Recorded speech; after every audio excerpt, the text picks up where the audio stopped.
Dober dan, dobro jutro, pravzaprav ura je drobišče 6 zjutraj. Danes je pa čas za enega najbolj pričakovanih avtomobilov letošnjega leta. Za avto, ki so ga od njegovega začetka pa do danes naredili več kot 35 milijonkrat. Za avto, ki je, jaz mislim, da povsem upravičeno neuradno imenovan kot kralj svojega razreda. Pa tudi za avto, v katerem sem se jaz tam julija 81 pripeljal iz porodnišnice domov, takrat v prvi generaciji.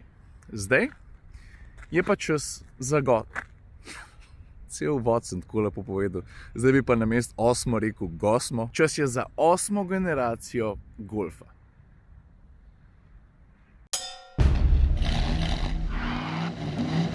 Smo ga malo čakali, ne?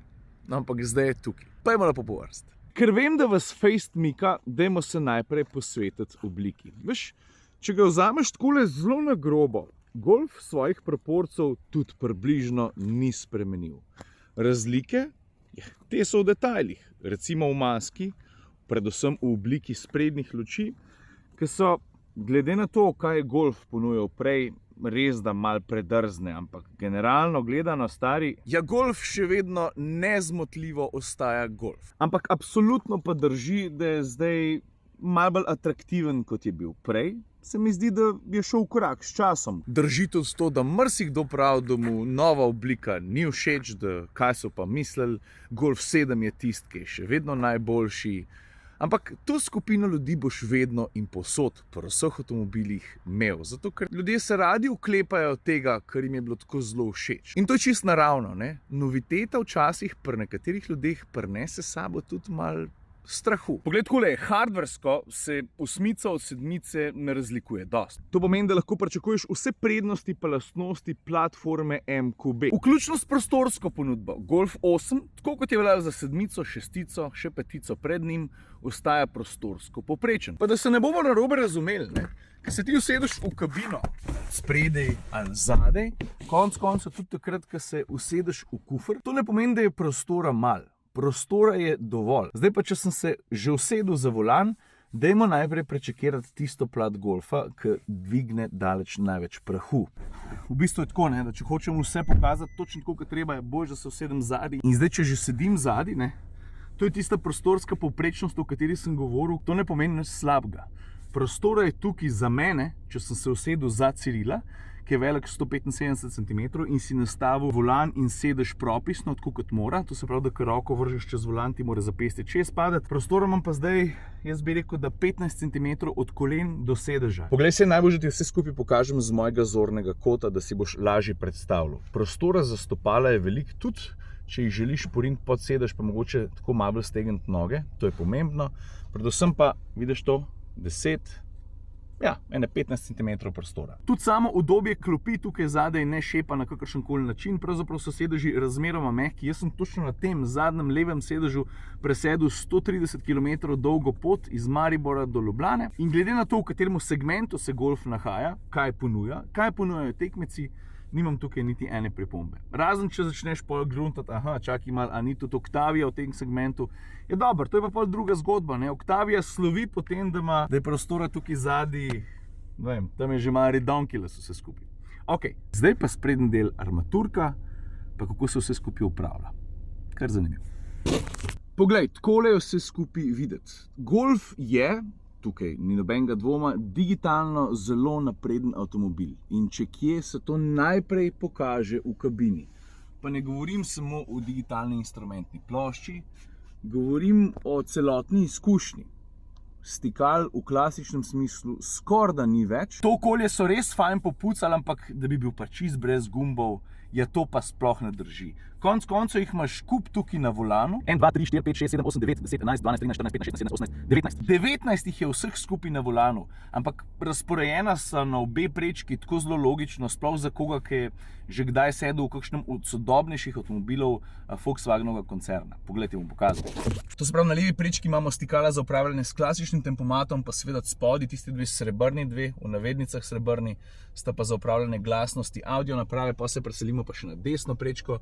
Tukaj imamo pa še druge stvari, predvsem jih uporabljamo za upravljanje z meniji, tukaj na digitalni instrumentni plošči. Dosem nič sporenega, ne? Volan nikoli ni bil problem. Pa še nekaj ti bom povedal.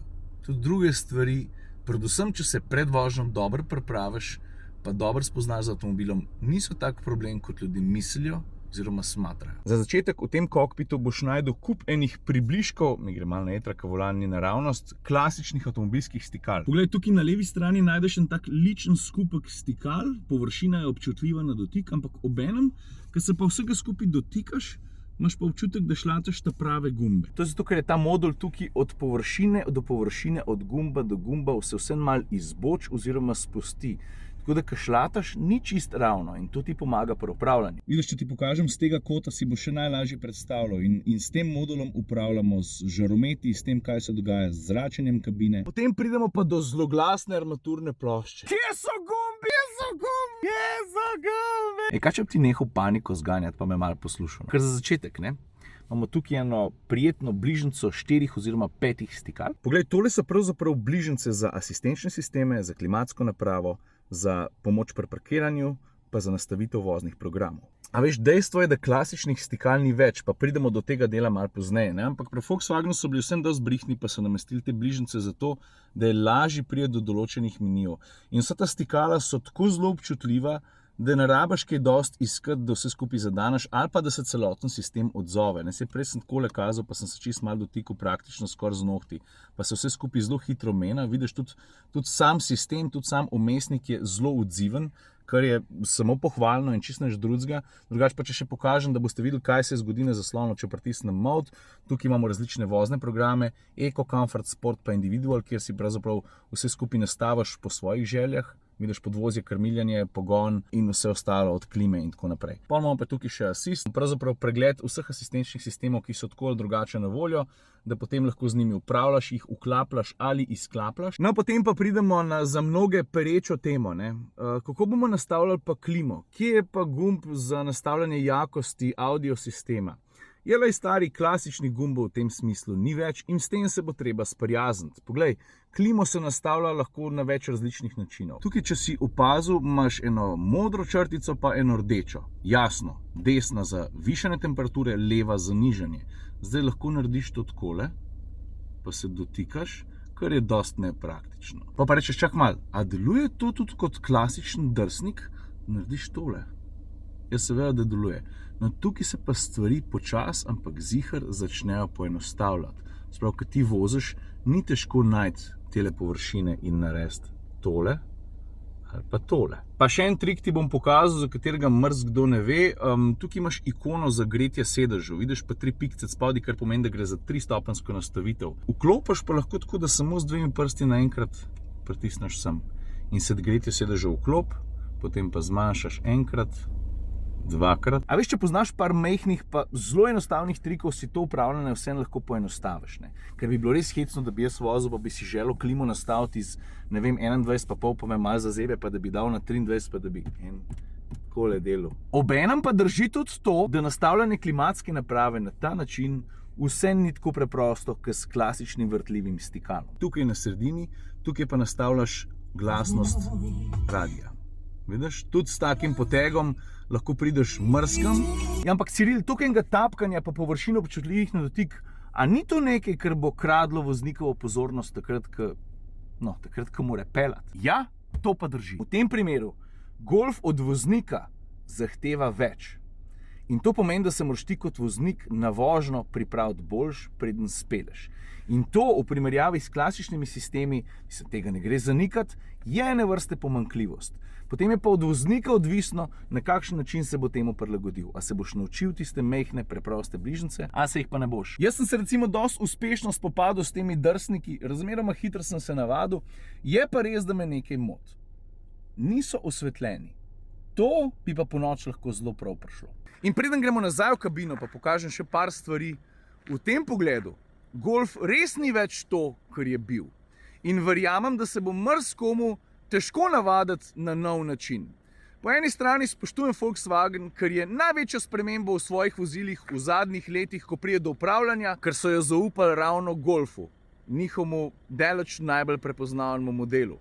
Se mi zdi, da moraš imeti malo jajc za to. Kako se bo pa trg na to odzval? Jaz si mislim, da tisti mlajši, ki so se sposobni spoprijeti s takšnim mini izzivom, je da njim, ali pa dajmo reči temu, nam ne bo tak problem. Ampak generacijam, ki so pa od mene starejše za 1 ali pa 2, si pa mislim, da pa bo potreben nek preskok ne samo v znanju, ampak tudi v miselnosti, da se stvari v avtomobilih postopno, ampak za ziher spreminjajo. Pa ne samo v golfu. Tudi drugi avtomobilski proizvajalci postopno uvajajo spremembe, ki bodo pripeljale do sem, kjer je zdaj golf. Ok, zdaj pa osnovo smo obdelali. Ne? Tukaj imamo 4 bližnjice, to vemo. Tukaj nastavljamo klimatsko napravo, lahko z drsanjem ali s tapkanjem, volume, potem je pa tukaj en moder kvadratek, ga vidiš. Tukaj dostopamo pa do osnovnega menija golfa. Sicer se lahko, vidiš, tukaj imaš kvadratek pa 2 krogca, lahko sem pa tja sprehajamo tudi na takšen način. In ko pridemo do tega osnovnega umestnika, najprej hvalim hitrost, predvsem pa preprostost. Prosim, poglej, mislim, menda ni zapleten. Vse je lepo razloženo v slovenskem jeziku, sicer golf spremlja tudi glasovno ukazovanje, ampak še ne v slovenščini, menda za zdaj v angleščini in nemščini. Potem se pa tukaj lahko po mili volji sprehajaš in raziskuješ po avtomobilu, dajmo stisniti vozilo. Tukaj zelo hitro ugotoviš, kaj se z njim dogaja. Grafično je vse skupaj zelo prijetno, poenostavljeno, preprosto, ker je dosti pomembno. Gremo še na status. Tukaj lahko vklopiš in izklopiš start-stop. To recimo mene moti, zato bi si jaz recimo želel vsake toliko časa tudi fizično stikalo, predvsem v vročih poletnih dneh. Pa pojmo nazaj, pa se odločimo za kaj drugega, recimo za radio. Tudi tukaj so stvari zelo preproste. Vidiš, menijska struktura je narejena tako, da ne rabiš veliko pritiskov, da prideš kamorkoli v avtomobilu. Tukaj zgoraj levo imam sporočila, pa potem še druge reči.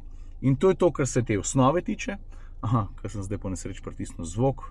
Vidiš, tudi te nastavitve za zvok in druge zadeve so zelo preproste. Mislim, kam bi rad imel zvok, bolj na voznika, sovoznika, zadnji del kabine, kakor pač želiš. Pa tudi navigacijski sistem je zelo preprosto zastavljen. Mislim, če se tukaj izgubiš, pol moram reči, da si malo smotan. No. Predvsem in tudi zato, ker je vse skupaj res napisano pregledno in v slovenščini. Ok, zdaj pa pa naprej. Ena stvar, ki v tej kabini izstopa na prvi pogled, poleg zelo prečiščenega dizajna, je predvsem udobje voznika. A veš zakaj? Zato, ker je položaj sedenja popoln in se bo zelo hitro namestil točno tako, kot se mora, zato da boš vozil zrelaksirano, predvsem pa varno. Potem pa, če že govorimo o kabini, dajmo se malo dotakniti ne samo ergonomije, o kateri sem prej govoril, ampak tudi sestavljenosti pa materialov. Tudi tukaj je bilo veliko govora, a je res, da je v golfu ful velike neke trde pa pocen plastike. Poglej, če pogledaš golfovo kabino in se osredotočimo najprej nad spodnji del, to se pravi spodnji del vrat, ja, ta plastika je res malo trša, drži, enako velja za spodnji del tukaj grebena. Zdaj je pač od tebe odvisen, koliko si na to haklik, pa koliko boš šla to tukaj s prsti pa prasko, pa rekel, to je pa lahko mehkejše. Ampak stari, jaz ti bom čist iskreno povedal. Tudi meni gre na jetra, če je kakšne trde plastike preveč, ker v nekaterih avtomobilih to lahko vpliva na celotno ambientalno izkušnjo. In pri golfu moram priznati, me to ni motil niti malo. Predvsem in zato, ker ko se posvetiš izdelavi, pa kompaktnosti, občutku v kabini, vse skupaj je odlično sestavljen. Če zagrabiš vrata, stisneš, škripanja ni, vse skupaj je tako kompaktno pa dobro narejeno in to pusti dober vtis, spredi in zadaj. Trda plastika, spodi, gor ali pa dol. Potem pa višje v kabini greš, mehkejši so materiali. Govorim o vrhu armaturne plošče, v vrhnem delu vrat. Sedaj ti malo pokažem tukaj sredinski greben. Tukaj imaš 2 prilagodljiva cup holderja, prestavna ročica, elektronska vročna zavora, auto hold, predvsem pa tukaj površina, ki je namenjena tudi polnjenju telefona. Ta predal sicer ne moreš zapreti, ker bi bil lahko ene vrste bonus. Pa potem Volkswagensko klasični ogromni predali v vratih za te velike flaše and then some. Ok, toliko o kabini, prednostih, pomanjkljivostih, slabostih, kompaktnosti in feelingu. Mogoče sam še to, prej sem govoril v prostoru o tem, da je prostorska ponudba pravzaprav spredaj in tukaj v drugi vrsti povprečna. Dajmo odpreti še kufer. Prtljažnik ponuja dvojno dno. Na vse to, kako izgleda dvojno dno, menda ne rabim posebej predstavljati, ampak vseeno gre za 2 višine tega podna. Poglej, pa lahko spustiš, pa narediš takole. In s tem, ko ti podno spustiš, zavidiš točno tokle, koliko je to. Recimo, da je na švok 10 cm, pridobiš nekaj dodatnih litrov. Ampak potem ta zadeva ni več povsem ravno, ker so tukaj ko pride do sedeža druge vrste, rahlo povzpne. Dobro, pa klop, kot vidiš, je dvotretjinsko deljiva. V tem primeru imamo še eno takole luknjo za tiste, ki bi kdaj želeli spraviti v avto kakšen daljši predmet, ali smuče, ali kaj drugega. Pa dobro, tukaj v skrajnih koncih sta še dva razmeroma majhna predala, eden na levi, eden pa na desni strani. Ok, zdaj pa pridemo počasi do voznih lastnosti, pa do pogonskega sklopa točno tega avtomobila. Pa še ena stvar sem pozabil omeniti, testiram razmeroma skromno opremljenega Golfa, če upoštevaš to, kaj je ta avto sploh sposoben ponuditi, ker tega je zelo veliko. Kar se mi zdi dobro. Zato, ker vas dostikrat slišim ali pa preberem kdaj kakšen komentar, ki piše: aha, z največjo lahkoto je testirati avtomobile, ki so do roba nabutani z opremo. Valjda, da je vse fajn.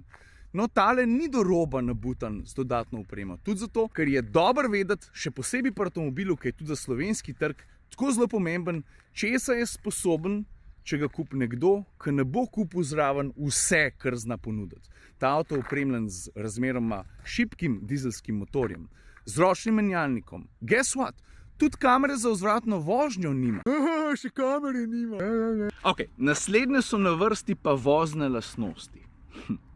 No, tukaj imam tudi veliko za povedati. Najprej bi se rad dotaknil enega komentarja, kjer je pisal: ej, a je to res, da če kupiš Golfa, ki ima manj kot 150 konjev, da zadnji nima naprednejše multilink preme? Po slovensko gre za večvodilno premo in v tem primeru gre za dražji izdelek, ki pomaga avto voditi natančneje, bolj precizno, pa nekaj malega prispeva tudi k udobju. Ja, drži.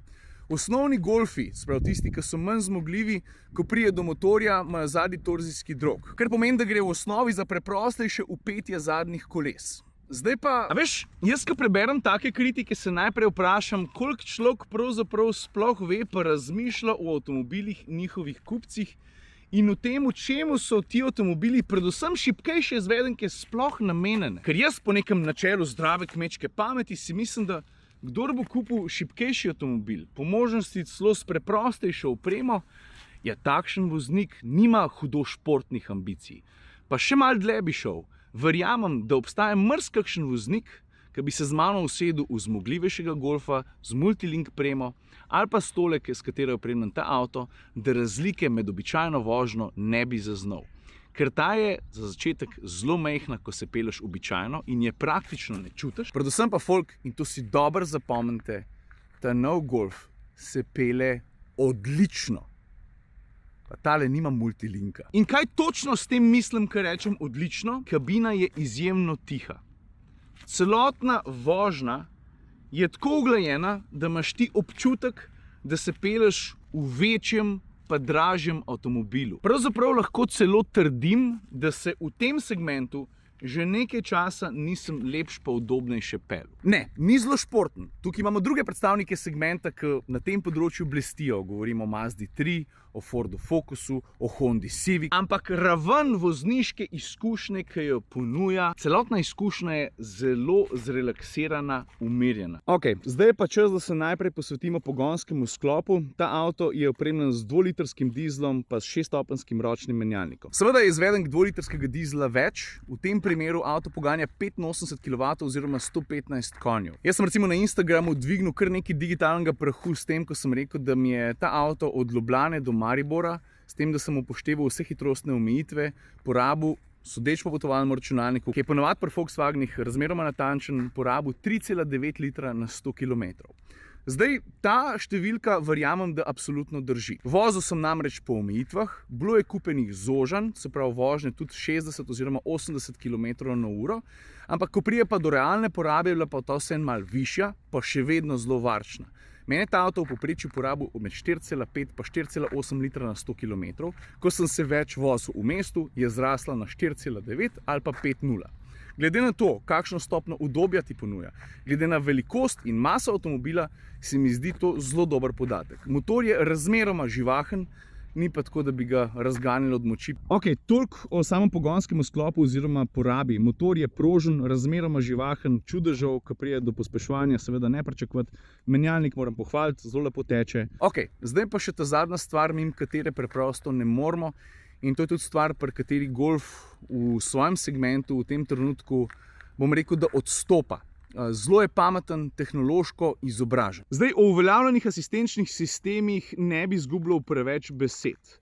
Rad bi izpostavil samo to, da se mi zdi, da vsi sistemi, ki jih ta avto ponuja, med drugim tudi radarski tempomat, delujejo brezhibno, pravzaprav nadpovprečno dobro. A veš, Golf je pravzaprav lahko tako zelo pameten, da se zna hitrostnih omejitev držati sam od sebe. In to ni zdaj stvar, ki bi jo lahko rekel za vsak avto, ki ima radarski tempomat. A drži? Pa tako je naredil moj atmosferski brat Jure Gregorčič pri AMZS Motor Reviji, bi rad izpostavil sistem Car2X.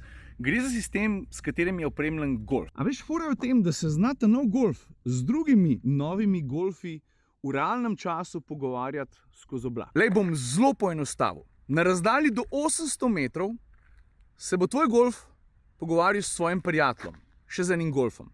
Medtem ko boš ti vozil in se brigal zase, gledal na to, da bo vse proper, da boš peljal svojo družino na izlet, bodo Golfi, ki so v bližini, klepetali en z drugim. In če bo spredi na cesti za ovinkom mogoče enkrat po noč naletel na nekaj, kar bi ti moral vedeti, ne vem, recimo, da se zgodi podrto drevo ali pa huda poledica. A veš, avto ti bo rekel, ne, stari, moj kolega tam let spredi je, se ti še ne veš za njega, ampak mi, da se pa poznava, so zdaj klepetala, pa sem toliko, da veš, da čez cesto leži drevo. Daj upočasni vožnjo, prilagodi se razmeram. To je pa next level.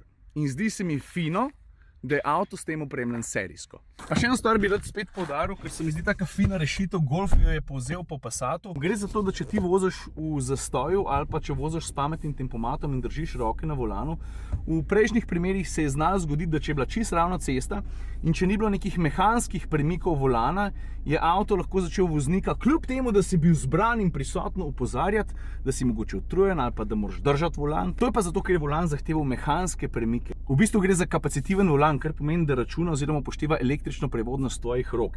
In v tistem trenutku, ko ga ti spustiš, on ve. Če ga pa držiš, tudi če samo zelo narahlo, ve, da si ti prisoten in da si osredotočen na vožnjo.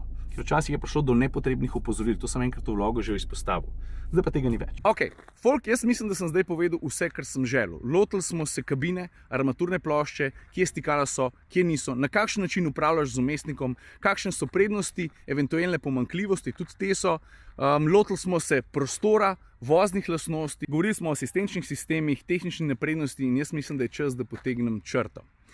Golf je še vedno Golf. Po mojem mnenju ostaja kralj svojega segmenta. Ne samo zato, ker se pelje odlično, ampak zato, ker je nabor ponudbe, ko pride do pogonskih sklopov, do asistenčnih sistemov, tako zelo širok in ker je to, kar uspe avto ponuditi v praksi, še vedno zelo prepričljivo. Ja, je pa tudi res, da se bo treba nanj privaditi. Je tudi res, da bo kakšna skupina voznikov, ki so bila do zdaj vanj zaljubljena, dvakrat premislila, če bo segla v denarnico, raven zato, ker so spremembe, ki jih avto od voznika, kar se tiče navad, zahteva, res na nekaterih področjih velike. A se ti to, kar sem povedal, zdi smiselno ali ne, ali imaš kakšno pripombo ali pa pohvalo, je stari, oglasi v komentarjih, dajmo poklepetati. To je to. Ajde. Zdravo. Ja. Ne delam kontrole, pravzaprav snemam video o tem novem Golfu. A ja?